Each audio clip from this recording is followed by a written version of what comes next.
الكريم أما بعد فقد قال الله تبارك وتعالى في كلامه المجيد والفرقان الحميد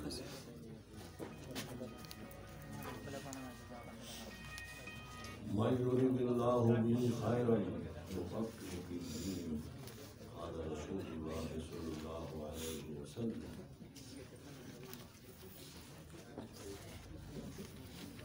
نضر الله امرأة سمع مقالتي ورعاها وحفظها وسمعها أو كما قال الصلاة والسلام.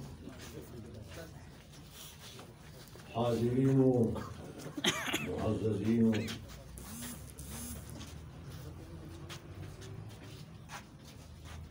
دا علم وخپل باندې یو لوی خاصه شی دی او د دنیا باندې څومره نعمتونه چې دي د دې نعمتونو د ټولو نه زیات د ایمان نه علاوه علم داسې یو جوهر دی چې د دې مقابل او مساوي شی نشته دی. حدیث مبارکه کې راځي یو خیره د علم پر فضیلت او د هغې په باب باندې عبدالله بن عباس رضی الله تعالی عنه دی وایي چې زما د نبی کریم صلی الله علیه وسلم په کور کې شپه وه چونکې ورکوټی و.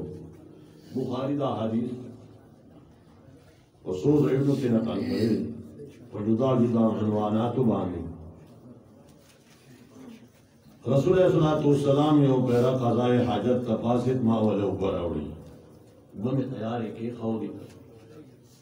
نبی کریم صلی الله علیه وسلم په دې خدمت باندې د دې ورکوالي ته ګوري او د دې خدمت ته ګوري هغه خوشاله شو او په دې غي کې ونیو او دعا وته کوي. نو دعا وته د څه شي کوي؟ اللهم علمه الكتاب، خدای دې د خپل کتاب علم ورکړي. دا خو په خپل باندې یو عظیم جوهر دی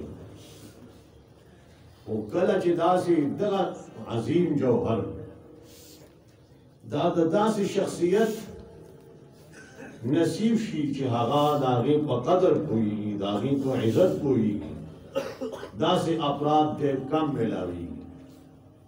داسې افراد ډېر کمي چې هغه د قرآن کریم او د حدیثو د دین محمدي د عزت خیال ساتي، د هغې د احترام کوي. نو په دغه کمو خلکو کې علامه مرحوم نور الله مرقده شریف ګل صاحب زمونږ استاد بھائی چې زمونږ د استاد صاحب زمونږ یو قابل فخر شاګرد و. د چې کوم خدمات په دې کم عمر کې کړي دي، په دې لږ عمر کې کړي دي، داسې قسمه خدمات چا په شپېته اتیا کاله کې نه دي کړي. دا ولې د دین محمدي صلی الله علیه وسلم سره د محبت علامه وه. ډېر خلک هغه تقریر کوي، تدریس کوي، خو د تحریف طرف ته چې کوم دی نو ډېر کم خلک دي. سوا د دین چې په ډېر کم عمر کې د کتابونو درسیو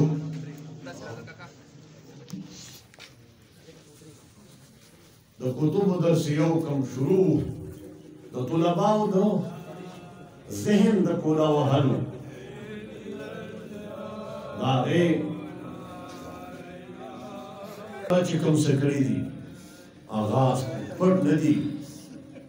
زمونږ د استاد محترم اطال الله عمره واطال الله فیوزاته چې کوم څه د هغې ته لوستلي هغه په تحریر په شکل کې راوستي دي